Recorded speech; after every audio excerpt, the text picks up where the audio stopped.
Good morning. ঘুম থেকে উঠতে একটু দেরি হয়ে গেল। বেরোনোর কথা ছিল 4 থেকে 4:30-এর মধ্যে, কিন্তু দেরি হয়ে গেল। এখন অলরেডি 5:30 বেজে গেছে। যাব তারাপীঠে আমরা, যেটা হবে 550 থেকে 600 কিলোমিটারের রাস্তা টিয়াগো ইভি নিয়ে, যেটা এলআর আমার আছে সেটাকে। এর আগে গিয়েছিলাম দীঘাতে, এবার ফার্স্ট টাইম যাচ্ছি তারাপীঠে আমি। রেডি হচ্ছে যাওয়ার জন্য। পাগলা দেরি হয়ে গেছে, সাড়ে 9টা বেজে গেছে, সাড়ে 5টা বেজে গেছে এর জন্য, একমাত্র এই ব্যক্তির জন্য। আর এই ব্যক্তি, এই ব্যক্তি না, হ্যাঁ, এনজয়। সবার প্রথম আমি উঠেছি। অলরেডি আমরা অনেক লেট হয়ে গেছি। ভাবছি আমার বাবুকে এমনিতেই কোলে নিয়ে নেব, কেন এখন যদি ওকে রেডি করতে চাই অনেক দেরি হয়ে যাবে। ম্যাপটা সেট করে নিচ্ছি। তারাপীঠ একটা দেখাচ্ছে 5 ঘন্টা 17 মিনিট, আর একটা 4 ঘন্টা 22 মিনিটে। আমরা 4 ঘন্টা 22 মিনিটের রুটটাই সিলেক্ট করে নিচ্ছি, যেখানে আমাদের মোটামুটি 2-3টে চার্জার দেখাচ্ছিল। একবার চার্জ করলে আমাদের হয়ে যাবে। ব্যাটারি 100% চার্জ বসিয়ে দিয়েছিলাম কালকে, হয়ে গেছে 100%। যে যাত্রা রেডি করছি। ওকে, এই যে একজন জামা কাপড় না পরে চলে আসছে।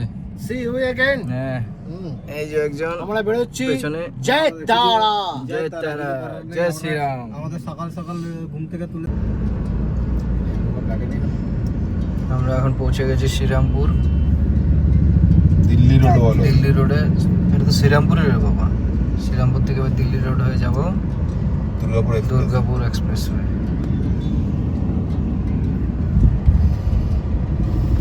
উঠে গেছি আমরা দুর্গাপুর হাইওয়েতে। এখন অন্য যানবাহনের থেকে বেশি ট্রাক রাস্তায় চলছে, বেশ ভালোই লাগে ভোরবেলার যাত্রা। নিট অ্যান্ড ক্লিন রাস্তা, খুব সুন্দর। ঘুম থেকে উঠে ড্রাইভ করা আলাদাই অনুভূতি। তো এগিয়ে চলছি আমরা। এখন দেখি একটু টি ব্রেক নেব। নামলাম এখন একটু চা খেতে। এখন চা খাওয়া হচ্ছে, এরপরে অনেক কিছু খাওয়া হবে। আপনারা দেখতে থাকবেন, আপনাদের দেখাবো। আপনারা, আমরা এনজয় করছি, আপনারাও এনজয় করুন। অনেক মানে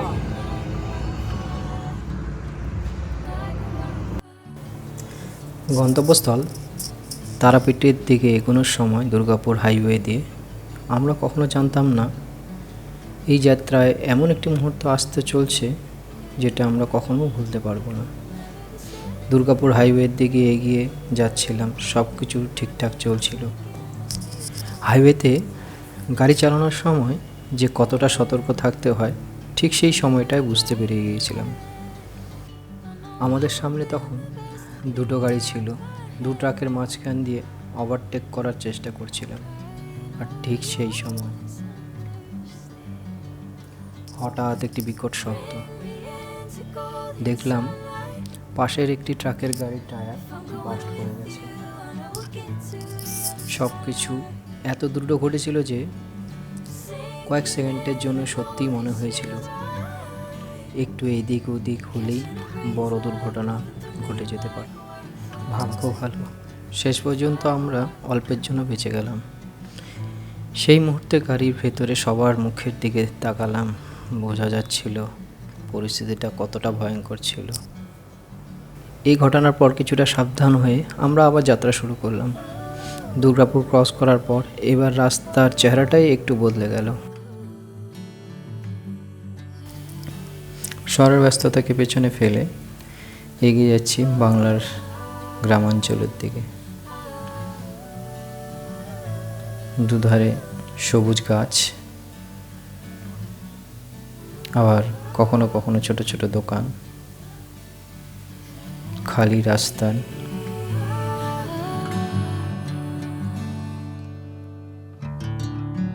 যাই হোক, সামনে কি আছে, কেমন হবে আমাদের তারাপীঠের অভিজ্ঞতা, সেটাই এবার দেখব। এদিকে 160-65 কিলোমিটার চলার পর চিন্তা গাড়ির চার্জ। গুগল ম্যাপে সামনে একটি চার্জার পয়েন্ট দেখাচ্ছে, দেখা যাক সত্যি সেখানে চার্জিং ফেসিলিটি আছে কিনা বা ঠিক আছে কিনা, কারণ সামনে অনেকটাই পথ আছে, পর্যাপ্ত পরিমাণে চার্জ থাকাটা দরকার। তাহলে চলুন গাড়িটি এগিয়ে নিয়ে যাচ্ছি। এরপর চার্জ যতক্ষণ হবে ততক্ষণ একটি টি ব্রেক নেব, তারপর এগিয়ে যাব তারাপীঠের দিকে। এখানে সামনেই দেখাচ্ছে, দেখি কতটা, সামনেই একটা হোটেল দেখতে পাচ্ছি, এই হোটেলই দেখাচ্ছে। গাড়ি এখন স্টপ করব আমরা, দেখি থামানো যাক। এখানে দাঁড় করিয়ে দেখে আসবো, উপরে দেখাচ্ছে চার্জিং, এই সামনেই হয়তো আছে। এখানে দাঁড়াই একটু সাইডে।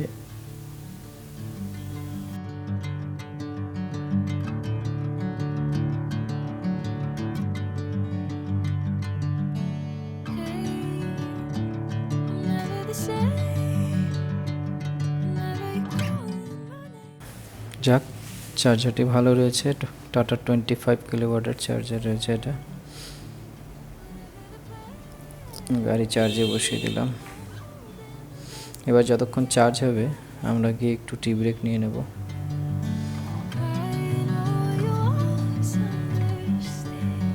প্রায় 160-65 কিলোমিটার চালানো হয়ে গেছে, মাথা ধরে আছে, যাই একটু চা খেয়ে নিই। এটা হচ্ছে হোটেলের বাইরেটা, বাইরে বেশ পার্কিংয়ের জায়গা বড়সড় রয়েছে, কোনো অসুবিধা হবে না। হোটেলের নাম অরণ্য।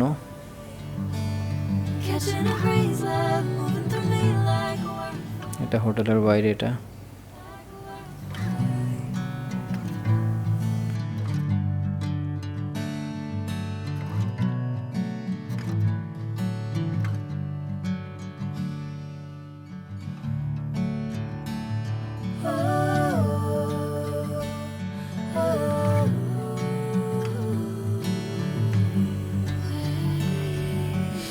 চা খেতে খেতে এদিকে আমাদের গাড়ির চার্জ 90% চার্জ হয়ে গেছে।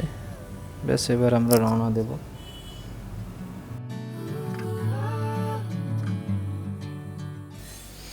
চার্জার খুলে নিচ্ছি।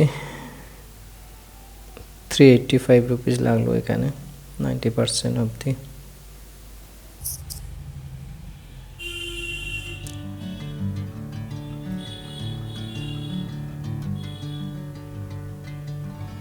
তবে এখানে একটি নতুন চিন্তার কথা শুনতে পেলাম, সামনের রাস্তা নাকি খুবই খারাপ, বরং বেশ খারাপ। এতক্ষণ হাইওয়ে, তারপর সিঙ্গেল রোড, আবার এখন সামনে যদি সত্যিই রাস্তা খারাপ হয় তাহলে জার্নি কেমন হতে চলছে সেটা এখন দেখার বিষয়।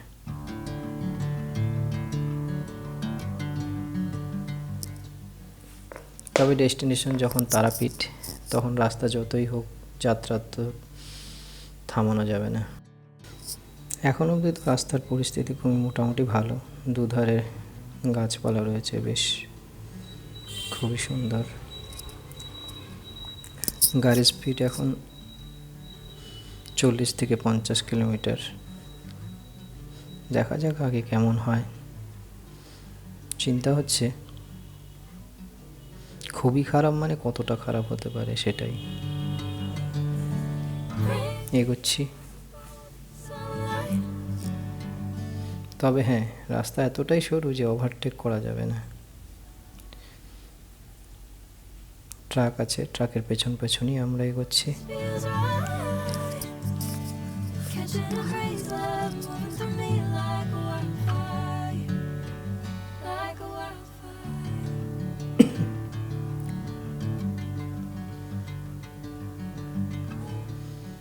ট্রাকটাকে পেছনে ফেলে যে সামনের দিকে এগোবো তার কোনো সুযোগই পাচ্ছি না।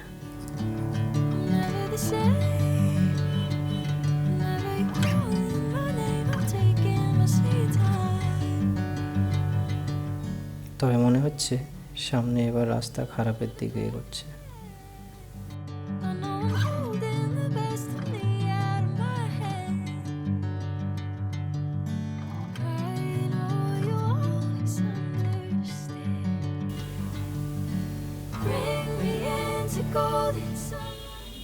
এবার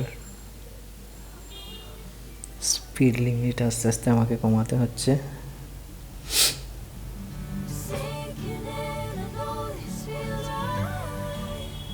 25 থেকে 30 স্পিডে এখন চলছি, কেন রাস্তায় মাঝামাঝি দেখা যাচ্ছে অনেক ভাঙা গর্ত। এখন তো 15 থেকে 20 কিলোমিটার 10 কিলোমিটার বেগে গাড়ি চলছে। এই দেখুন, এর উপরে চালানো যাচ্ছে না, বিশাল বড় বড় গর্ত রয়েছে। ঠিকই বলেছিল, রাস্তা ভীষণ খারাপ। এভাবে এখনো ডেস্টিনেশন আমাদের 15 কিলোমিটার দেখাচ্ছে।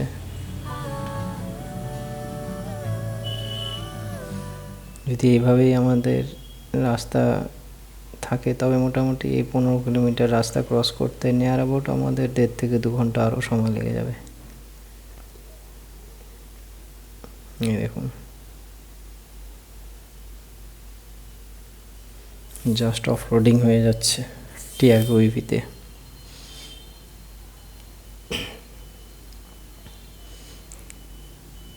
রাস্তা ভীষণই খারাপ, ভীষণ। জাস্ট ধুলো, উফ বাপরে।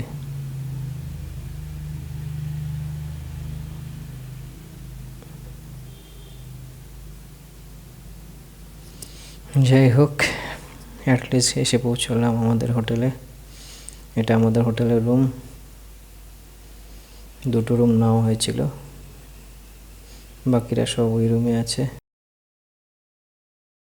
এই রুমে আমি আর আমার ওয়াইফ রয়েছি। গাড়ি স্ট্যান্ড করে দেওয়া হয়েছে। এতক্ষণ বাদে যেন সবার মুখে একটু হাসি ফুটেছে। এটা আমাদের ব্যালকনি থেকে রাস্তাটা।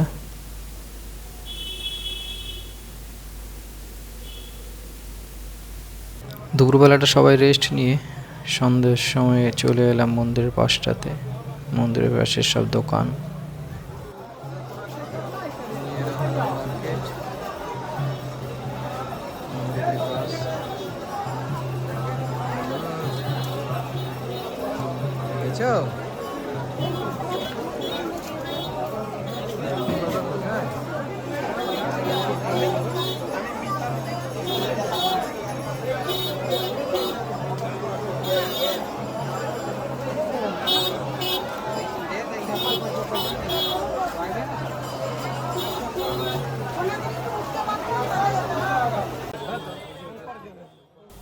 পরের দিন সকালে আবার এলাম মন্দিরের কাছে। এটা মন্দিরের কাছে শ্মশান।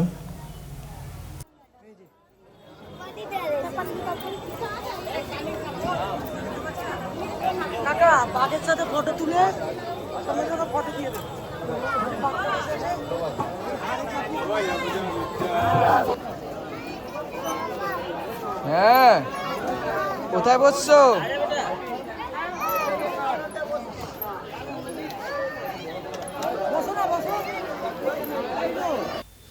হোটেল ছেড়ে বেরিয়ে আমাদের শুরু হলো বাড়ি পথের যাত্রা। তবে সরাসরি বাড়ি ফেরার আগে রাস্তার দুপাশে সুন্দর কিছু সাইট সিন দেখতে দেখতে এগিয়ে চললাম। প্রথমে চলে এলাম তারাপীঠের জগন্নাথ মন্দিরে। মন্দিরের পরিবেশটা সত্যিই খুবই সুন্দর এবং শান্ত। লেখা আছে মন্দিরের ভেতরে ক্যামেরা নট অ্যালাউড, তাই দেখি নিয়ে যাও কিনা। এটা জগন্নাথ দেবের গেট, সামনেই রয়েছে।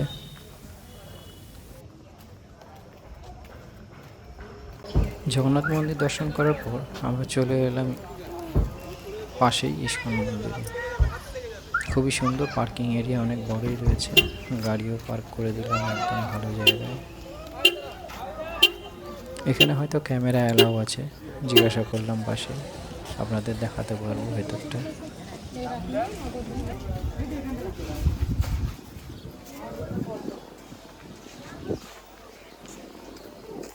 ভেতরে ঢুকছি এবার। আপনারা এখানে ভ্রমণ করে যেতে পারেন, খুবই সুন্দর জায়গা।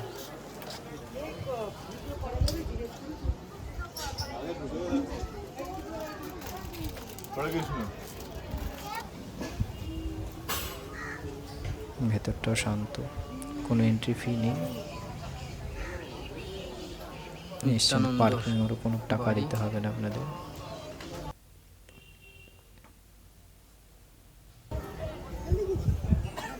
দুটি মন্দিরই দেখলাম খুব সুন্দর। এখানে আসার পর তারাপীঠে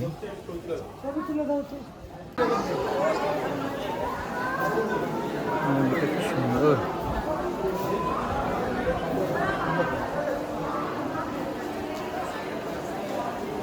কাকা দারুণ না? দেখতে দেখতে সবারই খিদে পেয়ে গেছে, তাই এখানে চলে এলাম। 3টে 3:30 বেজে গেল।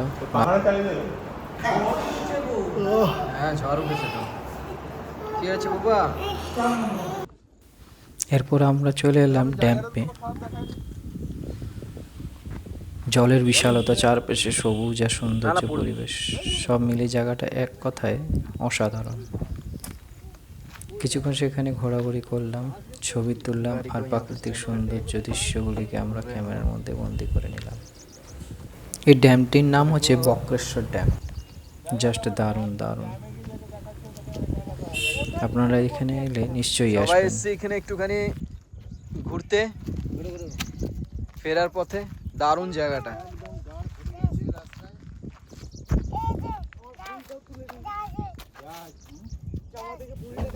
খুবই সুন্দর। তারাপীঠ থেকে 55 কিলোমিটার রাস্তা। Just wow. আমরা খাওয়া দাওয়া করার পর এখানেই চলে এলাম, একটু রিল্যাক্সেশনও হয়ে গেল। What a beauty. এরপর আমরা বাড়ির দিকে রওনা দেব। যাওয়ার পথে একবার চার্জ করে নেব, কেননা অনেক ঘোরা হয়েছে সারাদিন। এবার চার্জ না করে বাড়ি পৌঁছতে পারবো না। এর মুখটা দেখে নাও, হাসি হাসি। বলবে যে স্লিপ খেয়ে গেছি, কি করবো বলো?